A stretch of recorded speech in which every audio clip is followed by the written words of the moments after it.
महापुरुषों प्यार से कहिए धन निरंकार जी। सतगुरु माता सुदीक्षा सबिंदर हरदेव जी महाराज की जय।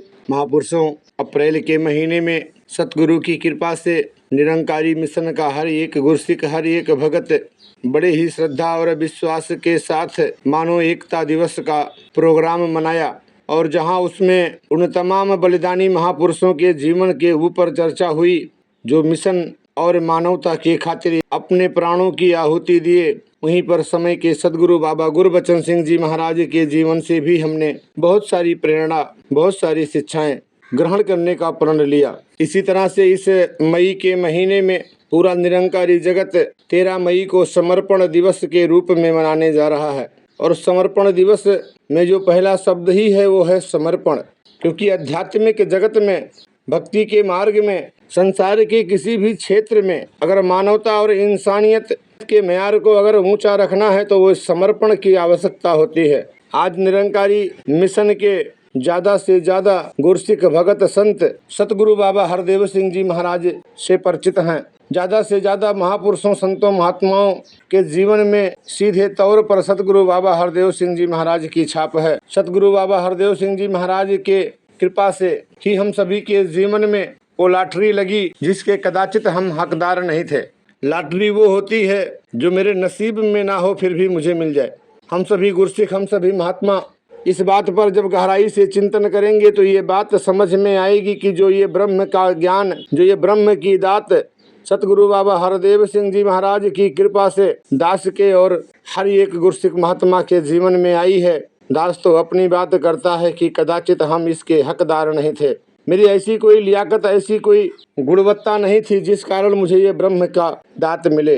ये सतगुरु का अपना बिरद, ये सतगुरु की अपनी कृपा, आप जैसे संत महापुरुषों की दया कि आप सतगुरु की चरणों में लाए और सतगुरु ने मेरे किसी गुनाहों को, मेरे किसी अवगुणों को ना देखते हुए, मेरे किसी भी पिछले कर्मों को ना देखते हुए इस रमे हुए राम, इस पार ब्रह्म परमात्मा, इस अकाल पुरख, इस निरंकार का दीदार कराया। ये लॉटरी तो हम सभी की लग गई है, लेकिन लॉटरी का जो ये टिकट है, ये ब्रह्म ज्ञान, इसकी संभाल भी उतना ही जरूरी है। एक व्यक्ति था बहुत ही गरीब, जिंदगी उसकी एकदम गुर्बत में, गरीबी में बीत गई थी।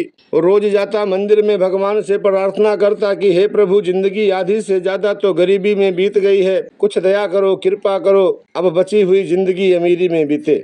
थोड़ा हम भी देख लें कि क्या होती है सुख इस संसारिक जीवन का। और वो एक दिन गया, एक लॉटरी का टिकट ले आया।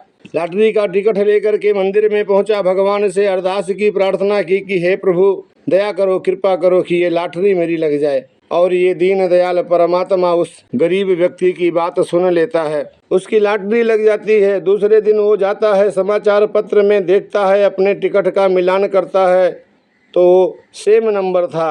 वो खुशी से झूमने लगता है, उसके हाव भाव बदल जाते हैं, उसके चाल चलन बदल जाते हैं, उसकी सोच बदल जाती है। अब वो अपने आप को दुनिया का सबसे बड़ा अमीर इंसान मानता है। वो समाचार पत्र में देख करके अपने लॉटरी का टिकट का मिलान करके अपने घर पे आया और उसके घर पे जो वो घास फूस की छोटी सी झोपड़ी थी जिसमें उसने अभी तक की पूरी जिंदगी गुजारी थी, उसने उसको आग लगा दी। बोला अब मुझे इस झोपड़ी की कोई आवश्यकता नहीं है। झोपड़ी के इर्द गिर्द जो और भी दैनिक जीवन के सामान पड़े थे वो सब भी उठा उठा करके उसी आग के हवाले कर दिया। बोला आप सब नया लेंगे, अब मुझे इन टूटी फूटी वस्तुओं की, इस घास फूस की झोपड़ी की कोई ज़रूरत नहीं है। अब तो मैं बड़ा आदमी बन गया हूँ, अब तो मैं अमीर बन गया हूँ। वो सोच जब बदलती है तो बहुत कुछ बदल जाता है। फिर उसकी निगाह अपने शर्ट पे गई, वो भी मैला कुचैला शर्ट। उसने उसे भी निकाला और आग के हवाले कर दिया। कहा कि अब मैं नया वस्त्र लूँगा, इस फटे पुराने शर्ट की कोई ज़रूरत नहीं है। जब वो अपनी झोपड़ी में आग लगाया तो आस पड़ोस के लोग इकट्ठा हो गए। जब वो बर्तन डालने लगा तो भी लोग देख रहे हैं। और फिर जब वो अपना शर्ट भी उतार के डाल दिया तो एक सज्जन जो बगल में खड़ा था उसने पूछा पागल हो गया है क्या? वो सामने से व्यक्ति बोलता है कि भाई तू मेरे पास खड़ा मत रहा, अभी तेरी औकात नहीं है मेरे पास खड़ा रहने की। अभी मैं अमीर इंसान बन गया हूँ, अभी मेरी लॉटरी लग गई है। वो पूछने वाले व्यक्ति ने कहा कि किधर है तेरी लॉटरी का टिकट, दिखा जरा मुझे भी। और जब वो लॉटरी का टिकट ढूंढने लगा तो लॉटरी का टिकट तो उसके शर्ट के जेब में था और शर्ट उसने जोश में आकर के उतार कर के फेंक दिया था वो आग में। अब वो दोनों हाथ अपने माथे पे रख कर बैठ गया कि जिस लॉटरी के लगने पर वो इतना सारा उछल रहा था, इतनी सारी भावनाएं बना बैठा था, इतने सारे उम्मीदें और आस लगाए बैठा था, वो लॉटरी का टिकट तो जल गया। महापुरुषों, वो तो कहानी है, ये हमारे जीवन का अपना ही वाकया है। हमने भी इस ब्रह्म ज्ञान रूपी लॉटरी के टिकट को बार बार चेक करते रहना है कि ये टिकट तो कहीं उस आग में जल तो नहीं गया। जिसके बल पे हम अमीर बने घूम रहे हैं, जिसके बल पे हम महात्मा बने घूम रहे हैं, जिसके बल पे हम निरंकारी बने घूम रहे हैं, वो तो ये ब्रह्म ज्ञान की दात ही है ना। और ये ब्रह्म ज्ञान की दात को संभाले रखने के लिए, टिकाए रखने के लिए ही तो सदगुरु ने हमें चेतन किया है कि आपको सेवा, सत्संग और सुमिरन नित्य प्रति करना है। ज्ञान देने के बाद यही तो चेतन करते हैं महात्मा कि आपको आज से सेवा, सत्संग और सुमिरन करना है। आइए हम सभी भी अपने अपने उस लॉटरी के टिकट को, इस ब्रह्म ज्ञान रूपी लॉटरी के टिकट का संभाल करें, चेक करें। और उसी चेक करने के लिए आज जिस समर्पण दिवस की बात दास शुरू में किया, जिस सदगुरु की याद में हम ये समर्पण दिवस मना रहे हैं, उनके जीवन से प्रेरणा लेने के लिए, तो सतगुरु बाबा हरदेव सिंह जी महाराज ने और बाबा शहनशाह जी महाराज, बाबा गुरबचन सिंह जी महाराज के आदेशों और उपदेशों में अपने देश काल और समय मुताबिक सतगुरु हमें चलाता है। समय की नज़ाकत को देखते हुए अपने तरफ से भी आदेश, उपदेश, निर्देश दिए और इन सभी आदेशों, उपदेशों, निर्देशों को निरंकारी मिशन के प्रचार एवं प्रबंध व्यवस्था 2002 नीली पुस्तक में समावेश किया गया है। अपने अपने ब्रह्म ज्ञान रूपी लॉटरी के टिकट को चेक करने के लिए इस आदेश और उपदेश को हमें समझना पड़ेगा, हमें जानना पड़ेगा और हमें उसको मानना भी पड़ेगा। तभी सच्चे मायनों में हम समर्पण दिवस मना पाएंगे और उससे कुछ लाभ ले पाएंगे।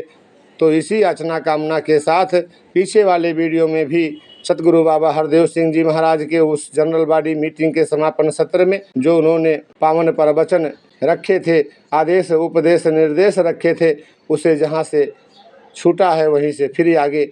और इसी याचना कामना प्रार्थना के साथ कि हे दीन दयाल सच्चे पातशाह सतगुरु माता सुदीक्षा सविंदर हरदेव जी महाराज, ये जो लॉटरी का टिकट है आपकी कृपा से मुझे मिला है, इस टिकट की संभाल कर पाएँ, आपके आदेशों और उपदेशों पर सिर्फ जुबान से ना बोलें कि चल पाएँ, चलना शुरू कर दें आज से, अभी से, इसी पल से। तो इतनी दया दृष्टि, कृपा दृष्टि आप दास और समस्त निरंकारी जगत के एक ही एक गुरसिख, एक एक भगत के जीवन में इतनी दया दृष्टि, कृपा दृष्टि करे।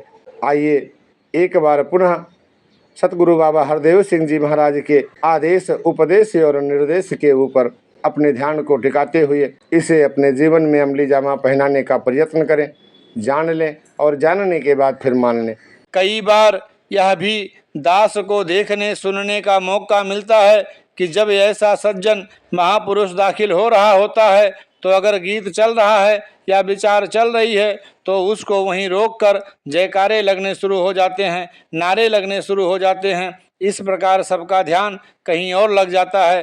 दास यही समझता है कि अगर गीत चल रहा है तो गीत चलता रहना चाहिए, अगर कोई विचार कर रहा है तो विचार चलते रहने चाहिए। जो महात्मा श्रद्धा पूर्वक उन्हें लेकर जा रहा है वही उनको वहाँ स्टेज पर आसीन कर दे, वहाँ बिठा दे। और दूसरा तरीका यह भी है कि जिसका आज जिक्र भी हुआ कि अगर कोई गीत चल रहा है या व्याख्यान हो रहा है तो ज्यों ही वो विश्राम लें उस वक्त वो महात्मा इंटर प्रविष्ट हों ताकि किसी को बीच में रोकने की ज़रूरत ही नहीं पड़े।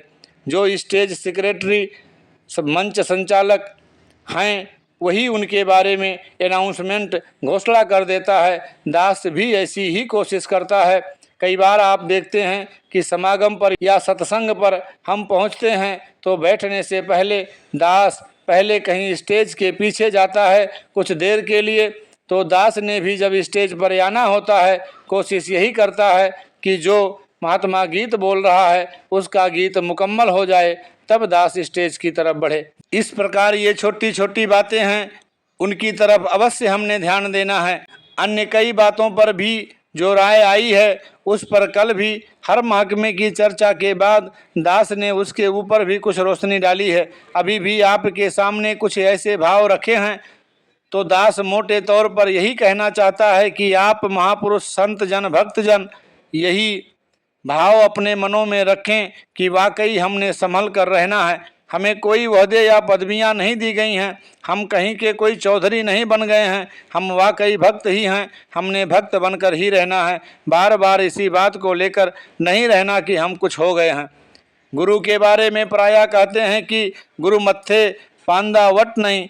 यह बात तो ठीक है, लेकिन कितनी कितनी बार मौके दिए जाते हैं, बार बार नज़रअंदाज किया जाता है। लेकिन अगर हमारी आदत ही बन जाए तो अवश्य फिर सोचना पड़ता है। जैसे कहा भी गया है, तौबा मैं कीती जिस कम कोलों वो कम ही मैं बार बार कीता, नाले गुनाह 99 बार कीते तू जो कर्म कीता 100 बार कीता। इस प्रकार यह कर्म तो होता आ रहा है, हो रहा है, लेकिन हमने इसको आदत नहीं बना लेना है। हम निरंतर कोताही ना करें। अगर नशे के बारे में कहा गया है तो उसका भी पूरा पूरा पालन होना चाहिए। यदि किसी को प्रचार प्रसार में या प्रबंध के किसी रूप में सेवा दी गई है और अगर वह यह आदत नहीं छोड़ता तो उसे आगे मौके नहीं दिए जाएंगे। दास ने कल भी यह बात साफ कर दी थी कि उसको पहले तो स्वयं ही अपने आप को पेश कर देना चाहिए। नशे से बचने की बात तो जो मिशन के समस्त सदस्य हैं, साध संगत के रूप में जो हैं, यह तो हर किसी के ऊपर लागू होती है। मसूरी कॉन्फ्रेंस में इस बात का खुला ऐलान हो चुका था और बहुतों का बहुत ज़्यादा इसके ऊपर कंट्रोल हो चुका है। लेकिन फिर भी बीच बीच में ऐसे अवसर देखने को मिलते हैं, मिसालें मिलती हैं जहां इस बात से अपने को नहीं बचाया जा रहा है, जहां ऐसे केसेस देखने को मिलते हैं जहां घरों में ऐसा वातावरण बन चुका है वहां छोटे छोटे बच्चे रोते हैं इसी कारण कि नशा करके घर आने वाला तबाही मचा देता है, घर का सारा सुकून व चैन छीन लेता है और इस प्रकार उसको पता ही नहीं चलता कि वो कर क्या रहा है। तो इन तमाम नशों से हर किसी ने अपने आप को एक तरफ करना है, इसके इस्तेमाल से गुरेज करना है, अपने आप को संवारते चले जाना है, स्वयं को संवारने को अहमियत देनी है। कहा जाता है कि instead of arguing that how is a good man B one, एक अच्छा इंसान कौन होता है इसके बारे में बहुत टिप्पणी करने की बजाय अगर अपने आप को अच्छा बना लें तो इस प्रकार उससे अपने आप को लाभ मिलेगा, शोभा बनेगी और हम औरों को भी सुंदरता प्रदान करते चले जाएंगे। हम निरंतर महापुरुषों वाली चाल चलते चले जाएंगे, हम विनम्र बनते चले जाएं, जहां हमें जो जिम्मेदारी दी गई है उसी रूप में उसका पालन करते जाएं। केवल अपने आप को इम्पोर्टेंट विशेष ना माने कि हम इम्पॉर्टेंट हैं, हम विशेष हैं, हम श्रेष्ठ हैं। इसका पहले भी जिक्र हुआ कि किस प्रकार से होता है कि जिस जगह हम होते हैं, जिस रूप में होते हैं, उसी को हम इम्पॉर्टेंस विशेषता देते हैं। दास ने शायद 8-10 साल पहले भी इस बात का जिक्र किया था कि दास को भी अलग अलग जगह पर ट्रैफिक के विभिन्न रूपों में से गुजरना पड़ा। यहाँ दिल्ली की DTC में भी सफ़र करने का मौका मिलता रहा, स्कूटर पर भी जाने का मौका मिलता रहा है। पंजाब में पटियाला में जब दास स्कूल में पढ़ता था तो रिक्शा या साइकिल पर भी जाने के मौके मिलते रहे हैं, कहीं 3 व्हीलर का भी सहारा लेना पड़ा है। तो दास उस वक्त यही सोच रहा होता था कि यह कैसे ख्याल आता है कि जब कार में हैं तो ऐसा मन में आता है कि कार वाले को प्रेफरेंस पहल मिलनी चाहिए, ये साइकिल स्कूटर वाले तो एक तरफ ही रहने चाहिए। जब स्कूटर पर बैठते थे तो कहते थे कि स्कूटर वाले को ही प्रेफरेंस मिलनी चाहिए क्योंकि यह कितनी नाजुक सवारी है, सिर्फ 2 पहिए होते हैं, कार वालों के तो 4 पहिए होते हैं, वो तो फिर भी संभल जाते हैं अगर ब्रेक लग जाए। इस प्रकार से जहाँ पर जिस गाड़ी पर सवार होते तो यही लगता था कि इसी को प्रेफरेंस मिलनी चाहिए। तो इस प्रकार से क्या होता है कि जिस रूप में जो भी जिम्मेदारी मिलती है तो हम कहने लगते हैं कि यही सबसे महत्वपूर्ण है और हम अपने आप को विशेष मानने लगते हैं। तो कहने का भाव यही है कि इस प्रचार में हमें जो जिम्मेदारियां मिली हैं हमने उसको उसी रूप में लेना है। इसमें कोई छोटी सेवा या बड़ी सेवा नहीं होती। सेवा तो सेवा है, जिम्मेदारी तो जिम्मेदारी है। वो जिम्मेदारी हमने निभानी है, उसकी तरफ सचेत रहना है। हर सेवा समान महत्ता रखती है, तो हमने हर सेवा कबूल करनी है। जो सेवा हमें दी जाती है उसको हमने हंसते हंसते कबूल करना है। इस प्रकार से हमने उन सेवाओं को सर अंजाम देना है। और अगर हमारी ड्यूटीज़ हैं, हमारी जिम्मेदारियां हैं, तो दास ने समागम के अवसर पर जब मीटिंग हुई थी तब भी यही कहा था कि हर ड्यूटी महत्ता रखती है, लेकिन ड्यूटी सारी इंटरडिपेंडेंट, परस्पर आश्रित हैं, को रिलेटेड, परस्पर संबंधित हैं। हम जो ड्यूटी कर रहे हैं उनका भी हमने ध्यान रखना है। इस प्रकार से कोऑर्डिनेशन, समन्वय के साथ, मिलवर्तन के साथ हमने मिलजुल कर सारे कार्य करने हैं। जैसे शरीर के अलग अलग अंग होते हैं, लेकिन शरीर तो एक ही होता है। पुर्जे अवश्य अलग होते हैं, लेकिन गाड़ी तो एक ही होती है। इसीलिए हमने कोऑर्डिनेशन इफर्ट्स, तालमेल के साथ अपनी अपनी जगह पर रहकर सेवा करनी है। प्रचारक का जो काम है प्रचारक ने करना है, जो प्रमुख का काम है प्रमुख ने करना है, मुखी का जो काम है मुखी ने करना है, और जोनल इंचार्ज का जो काम है जोनल इंचार्ज ने करना है। इसी प्रकार वर्किंग कमेटी का जो मेंबर सदस्य है उसने वो काम करना है। एग्जीक्यूटिव कमेटी का जो मेंबर है उसने वो रोल अदा करना है। इस प्रकार से सेवा दल के अधिकारियों ने भी जो उनका रोल है वो करना है। उन्होंने सेवा दल की ड्यूटी में ही अपने आप को सीमित रखना है, उन्होंने प्रबंध में दखलंदाजी नहीं करनी है। इस प्रकार से जो सारी बातें हैं ये पहले हो ही गई हैं, अब इन्हें और अधिक स्पष्ट किया जा रहा है। खान पान, कुछ खान पान की बात को कहा गया था कि क्या खाना चाहिए और क्या नहीं खाना चाहिए। मसूरी कॉन्फ्रेंस में भी इसका जिक्र हुआ था, तो उसको भी पीछे मीटिंग में साफ किया गया था कि हमने किन किन चीज़ों का ध्यान रखना है। हमने किसी के खान पान से नफरत नहीं करनी है। नफरत ना करने की बात तो हमने अवश्य ध्यान में रखनी है, लेकिन साथ ही नशे की बात भी आई थी। नशे की बात के भी दो पहलू थे। एक तो वो बाधा थी प्रचार प्रसार में, और दूसरा उससे परिवारों में बहुत नुकसान भी हो रहा था। बहुत सी कमाई उस तरफ जा रही थी, इसलिए उसको वर्जित किया गया था, उससे गुरेज करने को कहा गया। खाने की बात आई तो उससे नफरत की बात आई कि हमने नफरत नहीं करनी। सार्वजनिक रूप से, सामूहिक रूप से लंगर आदि में जहाँ अनेकों महापुरुष एकत्रित होते हैं वहाँ पर भी धर्म प्रेमियों द्वारा आम तौर से वर्जित खाद्य पदार्थों का इस्तेमाल नहीं करना, लेकिन प्राइवेट तौर पर अगर कोई इस्तेमाल करता है तो उसके बारे में यह ध्यान देना जरूरी है कि एक ट्रेंड, चलन देखा जा रहा है इंटरनेशनल लेवल, अंतर्राष्ट्रीय स्तर पर। अमेरिका व कनाडा जैसे अन्य मुल्कों में भी लोग अपने आप ही इस बात से हटते जा रहे हैं, वो अपने आप ही सब्जियों की तरफ बढ़ते जा रहे हैं। तो अगर हम सहज में इनकी तरफ बढ़ रहे हैं तो अच्छी बात होगी। कहने का भाव है कि अगर हम इस बात को भी महसूस करते हैं कि इससे प्रचार में बाधा पड़ रही है, तो हमें अगर इसका भी त्याग करना पड़े तो अवश्य हमें इसकी तरफ कदम बढ़ाने चाहिए। लेन देन, लेन देन का भाव यही है कि इस प्रकार से हमारे जो लेन देन हैं ये भी साफ सुथरे होने चाहिए। माया के लेन देन होते हैं तो उसमें भी हम पूरी सजगता से व्यवहार करें। कई बार ऐसे लोग भी आ जाते हैं जो हमें सब जवाब दिखाते हैं कि मैं तुम्हें 3% दे दूंगा, 4% दे दूंगा, 5% दे दूंगा। दास ने आज तक कभी भी नहीं देखा कि इतने इतने इंटरेस्ट ब्याज पर दिया गया पैसा वापस मिल गया हो।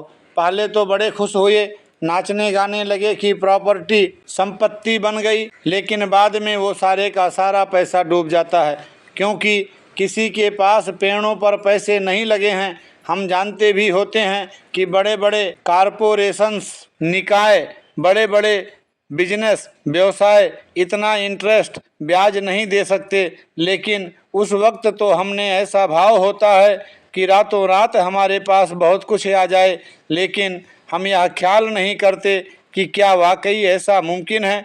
क्या लॉन्ग टर्म, लंबी अवधि के लिए में ऐसा होना मुमकिन है। ऐसा पैसा कोई दे भी पाएगा इस प्रकार वो सारी की सारी रकम डूब जाती है और रंजिश बढ़ जाती है। महापुरुषों में आपस में भी दूरियां पैदा हो जाती हैं। इस प्रकार से हमने सचेत रहना है, संभल के रहना है। अगर किसी ने यह सरमाया पैसा लिया होता है तो उसने भी ख्याल रखना है कि मैंने उसे वापस लौटाना भी है, ना देने की कोई बात उसके मन में ना आए। इसी प्रकार कई बार और भी बड़े बड़े प्रलोभन हमें दिए जाते हैं और हम उस प्रलोभन में आकर कुछ लगा बैठते हैं और भी इन्वॉल्व सम्मिलित कर लेते हैं। बाद में इसके कारण हमें कुछ मुश्किलें भी उठानी पड़ती हैं। तो इसीलिए यही हमारी कोशिश रहनी चाहिए कि लेन देन के सिलसिलों में हम साफ रहें और संभल कर चलें, क्योंकि कहने वालों ने तो यहाँ तक कह दिया है कि when it comes to money all people are of the same religion, कि जब पैसे का सवाल आ जाता है तो फिर सारे लोग एक ही धर्म के हो जाते हैं, फिर सब कुछ हम भूल जाते हैं, फिर उसी तरह से हमारे व्यवहार का पहलू बन जाता है।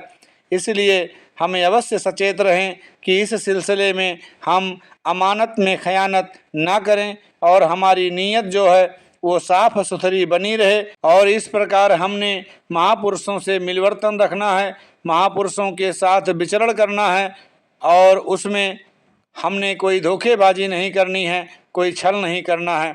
इसी प्रकार से हमारे और सामाजिक पहलुओं में भी सादगी आनी चाहिए। यहाँ शादियों का जिक्र हुआ कि उसमें भी सादगी आनी चाहिए। इसी प्रकार से लेन देन के बारे में भी यह कहा गया है। जाति पाति दहेज इत्यादि के बारे में भी जिक्र पहले कर ही दिए गए हैं। चरणामृत का जिक्र भी हुआ कि उसके बारे में भी यह बात साफ कर दी गई है। यह छप भी चुका है, लेकिन फिर भी इसकी तरफ ध्यान दिया जाए कि जो फैसले आते हैं अवश्य उन्हें ध्यान से पढ़ा करें और उनको अपनाने की कोशिश करें कि चरणामृत का ढंग तो वही है। अगर चरणों का जिक्र है तो चरणों से बनाया हुआ ही चरणामृत होता है। कई बार हम कह देते हैं कि इसको बाहर से ही छू लो या उंगली लगा लो, तो उससे बेहतर तो यही होगा कि चरणामृत जिस ढंग से बनता है उसी ढंग से बनाया जाए। कई बार यह भी होता है कि अगर एक महापुरुष ने चरणामृत बना लिया तो आस पास के घर अगर महापुरुषों के हैं तो वे भी चाहते हैं कि हम भी बनाएं। ऐसा करने की बजाय अगर एक बार बन जाता है तो वही आगे बांटा जा सकता है। पहले भी दास ने यह बात साफ की थी। कई बार यह होता है कि हम घरों में जहाँ कहीं गए होते हैं, ज्ञान प्रचारक गया होता है या दास को जाने का मौका मिलता है, तो वहाँ जब परिवार वाले चरणामृत बनाते हैं तो होता यह है कि उन्होंने अपने रिश्तेदारों को या पड़ोसियों को भी वहाँ आमंत्रित किया होता है। एक तो वो सबके सामने चरणामृत बनाते हैं। वैसे तो दास समझता है कि अगर बाहर के ऐसे लोग वहाँ हों तो बेहतर यही होगा कि सबके सामने की बजाय आप अपने कमरे में श्रद्धा से आराम से चरणामृत बनाएं। दूसरा, अगर सामने बनाया भी जा रहा है तो होता क्या है कि जिस परात में वो चरणामृत डाला गया है वो क्या करते हैं, महापुरुष जो आसपास खड़े होते हैं वो मांग करते हैं कि हमें भी दो। महापुरुषों को चरणामृत बांटते बांटते हम उन तक भी पहुंच जाते हैं जो पड़ोसी हैं, रिश्तेदार हैं, जो ज्ञानवान नहीं हैं, जो चरणामृत की महत्ता को नहीं जानते और उनके मनों में चरणामृत के बारे में हो सकता है कोई विपरीत भाव या रिजर्वेशंस भी हों, लेकिन उस वक्त तो कई बार सामने खड़े होते हैं और वो देख भी रहे होते हैं कि हमारी तरफ देखा जा रहा है, तो वो एक बेदिल से होकर उसको कबूल भी कर लेते हैं या फिर देखते देखते दूसरी तरफ चलना शुरू हो जाते हैं। तो इसकी तरफ हमने अवश्य ध्यान देना है।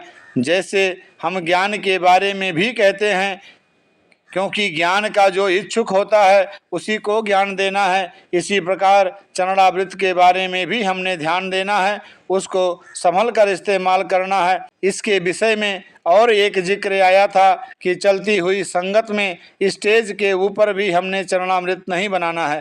संगत अपने ढंग से चलनी चाहिए। संगत से जब फुर्सत मिले या संगत से पहले या बाद में बना सकते हैं। विशेष सावधानी, चलती हुई संगतों में और भी एक बात देखने में आती है कि कईयों को हम देखते हैं कि दौरे पड़ जाते हैं, हम कहते हैं कि कोई हवा आ गई है, यह हो गया है, वो हो गया है, उससे भी कई बार खलबली मच जाती है, तो हम उसे सीधा स्टेज पर ले आते हैं। तो जितनी देर वो अपने आपे से बाहर हुआ होता है, बहन है या भाई है, तो इस प्रकार से वो सारी खलबली मच जाती है। संगत की जो सेंसिटिव पवित्रता है वो सारी स्थिर हो जाती है। ऐसी स्थिति में यही कोशिश हो कि अगर ऐसी कोई घटना घटती है तो सेवा दल के बहनों और भाइयों का यह फर्ज बनता है कि संगत वाले स्थान से उसको दूर ले जाएं, ताकि शोरगुल जो है वहाँ तक न पहुँचे। अगर पहले ही अथवा बाहर ही ऐसा कुछ सिलसिला आरंभ हो गया है तो पहले तो चरणामृत वहाँ उपलब्ध होना चाहिए, चरणामृत के छींटे उसके ऊपर डालने चाहिए और उसे सुमिरन करवा कर संभालना चाहिए। इसके साथ जो जुड़ी हुई बात है वह देखा जाता है कि कई महापुरुषों ने तो अपने एड्रेस देने शुरू कर दिए हैं कि मेरे घर पर ऐसे केस लेकर आओ या वहाँ पर लेकर जाओ। कईयों ने इस प्रकार से अपना वो सिलसिला चला लिया है। हमें अवश्य ही इन बातों से गुरेज करें। यह इतनी सरल बात नहीं है, यह बात उल्टी भी पड़ जाती है। इस प्रकार ना ही हमने भ्रमों में फंसना है और ना किसी को फंसाना है। कई बार तो ऐसी कोई बात होती ही नहीं है। ज़्यादातर तो साइकोलॉजिकल केसेस, मनोवैज्ञानिक कारक ही होते हैं। किसी की यदि ऐसी हरकत देखी जाए तो उसे समझदारी से, संयम से, मर्यादा में रहकर करना है। उसके साथ किसी भी किस्म की मारपीट या हिंसक व्यवहार करने से बचा जाए तो बेहतर है। उसके साथ हिंसा या मारपीट पीड़ा भी देती है और कई बार उसके साथ जो उसके रिश्तेदार होते हैं उनको भी इससे तकलीफ होती है। दास को लिखित रूप में इस संबंध में जो राय मिली वो भी दास ने पढ़ी। एक सज्जन ने लिखा है, वो महाराष्ट्र से था, कि वहाँ तो शायद ऐसा कानून भी बना हुआ है कि अगर कोई ऐसा काम करता हुआ पकड़ लिया जाए कि इस तरह से वो वायलेंस, मारपीट कर रहा है किसी के साथ इस यान में या इस कारण, तो उसे दंडित भी किया जा सकता है। इसीलिए यह बहुत ही सेंसिटिव, नाजुक मसला है। इसकी तरफ हमने अवश्य ध्यान देना है और इस प्रकार से हमने भ्रमों में, शंकाओं में नहीं पड़ना। महापुरुषों को सुमिरन की तरफ जोड़ना है। अगर कोई ऐसे केस होते हैं तो उनको हमने सेवा की तरफ प्रेरित करना है, क्योंकि अक्सर देखा गया है कि ऐसे केसेस से अगर मेहनत करवाई जाती है, अगर तसले उठवाए जाते हैं, बार बार कस्सी चलवाई जाती है या अन्य कोई मेहनत करवाई जाती है तो वो अपने आप ठीक होते जाते हैं। तो इस प्रकार मेहनत वाली सेवा की तरफ, सुमिरन की तरफ, चरणामृत की तरफ प्रेरित किया जाए। महापुरुषों ने इस बात को लेकर अपनी इम्पोर्टेंस, महत्ता उस तरफ नहीं बढ़ानी है, ना ही ऐसी मजलिस लगानी शुरू कर देनी है। अवश्य यह ध्यान देने लायक बात है। सत्संग भवन सरोवर। बाकी आप सभी जानते हैं कि किस प्रकार से दास ने भवनों का भी जिक्र किया था। भवन बना रहे हैं, बड़े बड़े हाल बनने हैं, बड़े बड़े स्थान लेने हैं, उसमें भी महापुरुष भक्तजन बढ़ चढ़कर और ज़्यादा सेवा करते चले जाएं। दातार सबको अधिक से अधिक शक्ति सामर्थ्य दे, ताकि धन करके भी सभी खुशहाल हों, हर प्रकार से सुख प्राप्त करें, तन करके भी, मन करके भी वे तंदुरुस्त रहें। क्योंकि जहाँ तंदुरुस्ती की बात होती है वहाँ पर मन दुरुस्ती की भी ज़रूरत महसूस होती है। मन भी दुरुस्त रहे, सुकून से भरा रहे। इसी प्रकार से यहाँ आप देख ही रहे हैं कि सरोवर का भी कितना सुंदर रूप बना है।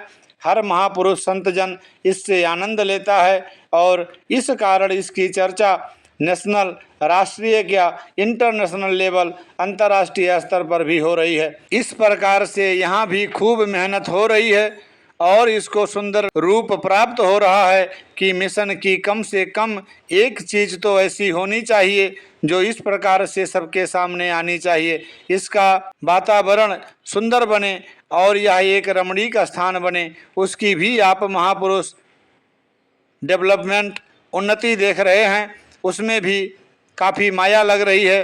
दास का कहने का भाव यही है कि महापुरुष भक्तजन यही कोशिश कर रहे हैं कि हर एंगल से मिशन को खूबसूरती प्राप्त हो और मिशन का सुंदर रूप सबके सामने आता चला जाए। बैर घृणा के भाव से हम अपने आप को भी बचाए रखें और जो बैर घृणा के भाव संसार में फैले हुए हैं उनसे भी हम लोगों को उभारते चले जाएं। यही शुभ कामना, प्रार्थना और अरदास करें कि दातार सबको सम्मति प्रदान करें। देशवासियों को भी और जो आगू हैं, जो अपने आप को धर्म के आगू कहते हैं, दातार सभी को सुमति बख्शे ताकि जिस रास्ते पर चल चुके हैं उससे मासूम लोगों का देश की प्रॉपर्टी संपत्ति का नुकसान ना हो।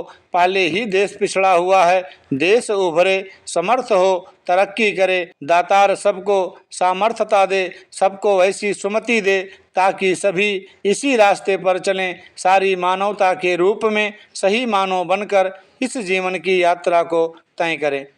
प्रबंध प्रशासन।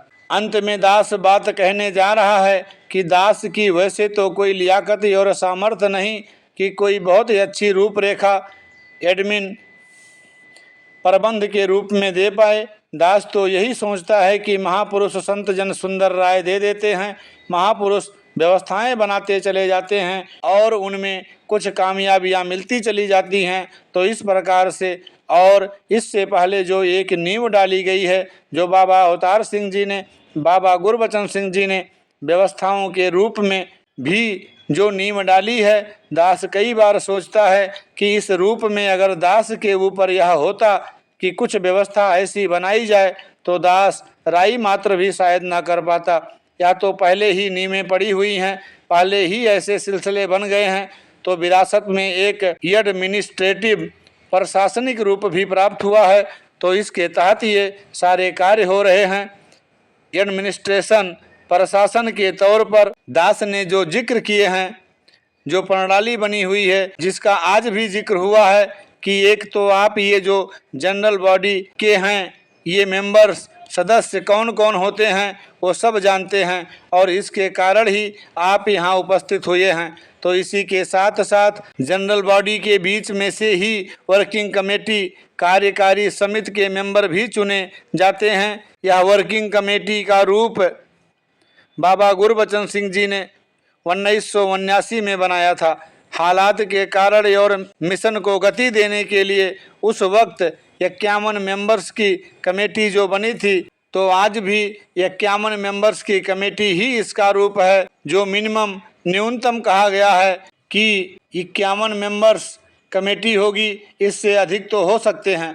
इसमें रिप्रेजेंटेशन, प्रतिनिधित्व देने की कोशिश की गई है कि भिन्न भिन्न प्रांतों से महापुरुष इसमें शामिल हो सकें। इसमें एग्जीक्यूटिव कमेटी के मेंबर्स भी होते हैं और सेवा दल के सेंट्रल अधिकारी भी होते हैं। इसमें कुछ जोनल इंचार्ज भी होते हैं। इस प्रकार से अनेकों रूपों में इसमें नुमाइंदगी दी जाती है। इसको पॉलिसी मेकिंग बॉडी, नीति निर्धारक समिति कहा जाता है। इस वर्किंग कमेटी के रूप में महापुरुष इस जनरल बॉडी के मेंबर्स में से चुने जाते हैं और फिर उसमें जो एग्जीक्यूटिव कमेटी के मेंबर्स हैं नॉमिनेट, मनोनीत किए जाते हैं। तो यह जो प्रणाली हमारी बनी हुई है, इसी तरह यह प्रणाली कार्य करेगी। जैसे यह रूपरेखा बनी हुई है, यह प्रणाली बनी हुई है, तो इस प्रकार इसमें हम देखते हैं कि जो हमारी वर्किंग कमेटी है उसका एक चेयरमैन सभापति होता है, एक वाइस चेयरमैन उप सभापति होता है, बाकी उसमें मेंबर्स होते हैं जो मिलजुल कर सभी कार्य करते हैं। इसके साथ एक बात और है, डिपार्टमेंट के साथ कुछ एडवाइजरी कमेटीज़, परामर्श देने वाली समितियां या सब कमेटीज, उप समितियां भी जोड़ी गई हैं। दास एक क्लेरिफिकेशन, स्पष्टीकरण देना चाहता है। यह बात पहले भी कही गई थी कि जो बड़ा समागम होता है उस एनुअल वार्षिक समागम पर तो एक स्पेशल कमेटी होती है, उसके बाद हमारे प्रांतीय समागम होते हैं और कुछ दिल्ली में ही समागम होते हैं, जैसे भक्ति पर्व, मुक्ति पर्व, मानव एकता सम्मेलन।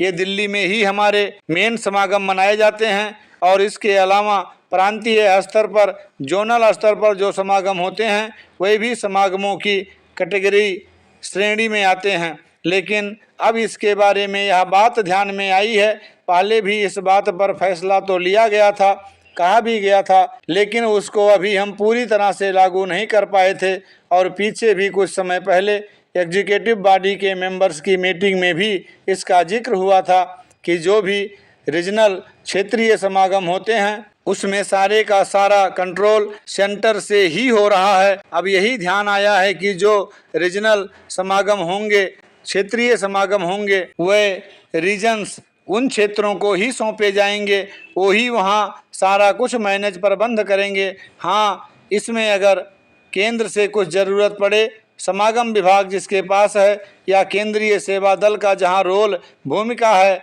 कि जब कभी रीजनल लेवल क्षेत्रीय स्तर पर कहीं समागम होंगे, यहाँ से जब किसी चीज़ की ज़रूरत पड़ेगी, गाइडेंस मार्गदर्शन के रूप में या सामान के रूप में या किसी और रूप में, तो उन्होंने यह तालमेल करानी है। उस रूप में अगर कोई सहायता उन्हें चाहिए होगी तो केंद्र से दी जाएगी, वरना तो पहले यह विधि बनी हुई थी कि मैदान भी चुने जाते थे तो यहाँ से ही चुने जाते थे।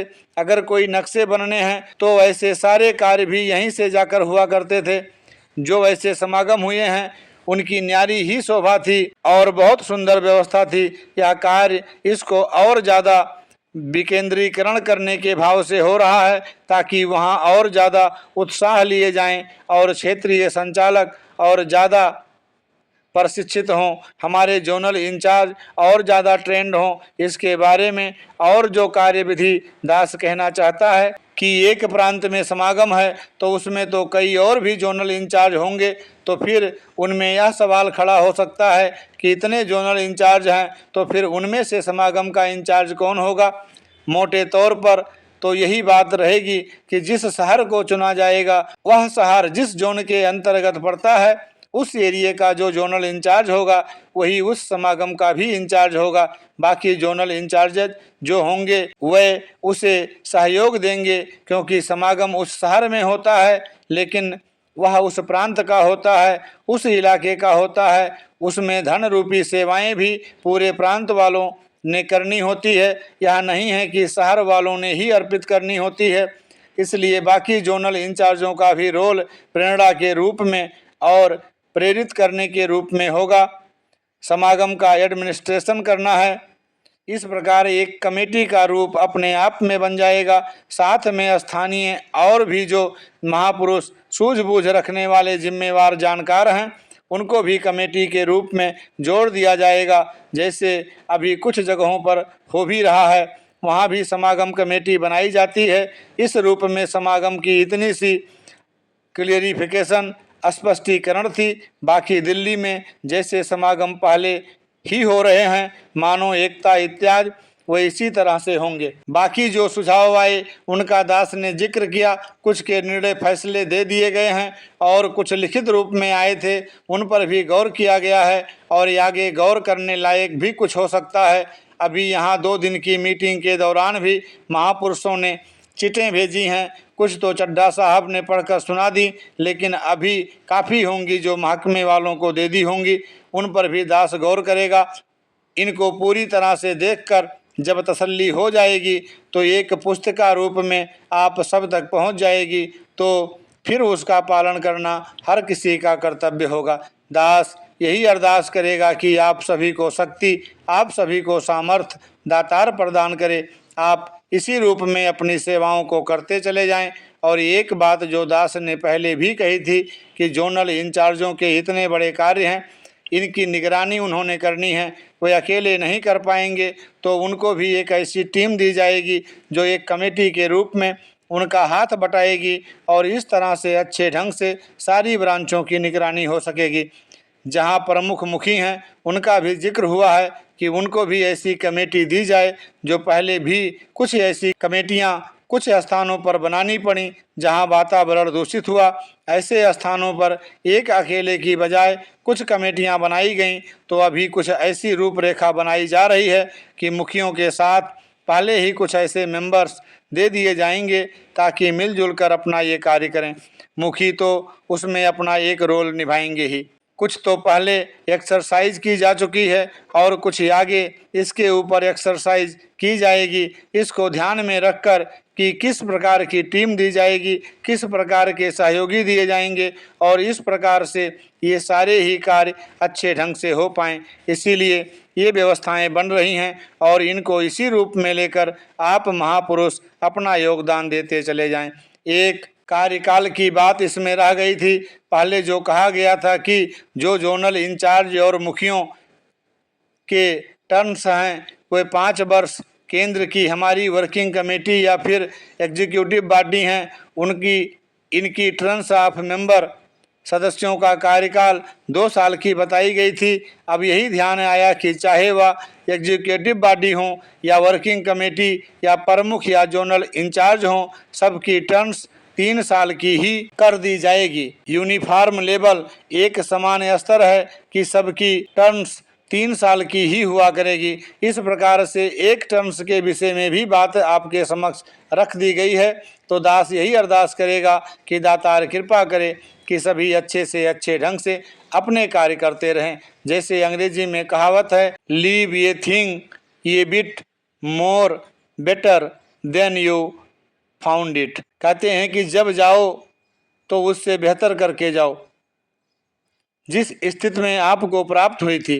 कहने का भाव कि जब उसको छोड़ने का समय आए तो उससे और बेहतर करके छोड़ो। जिस किसी को भी जिस रूप में भी जिम्मेदारी मिलती है उस जिम्मेदारी को बेहतर से बेहतर वह करता जाए और उसको निखार देता चला जाए, पूरी तरह से उसको जस्टिफाई न्याय संगत वह करता चला जाए। दातार कृपा करे, हर किसी को शक्ति दे, हर किसी को सामर्थ्य दे ताकि वे अपनी भक्ति भी निभाती चले जाएं और जो जिम्मेदारियां हैं उन्हें भी खूबसूरती से निभाते चले जाएं। साथ संगत जी, धन निरंकार।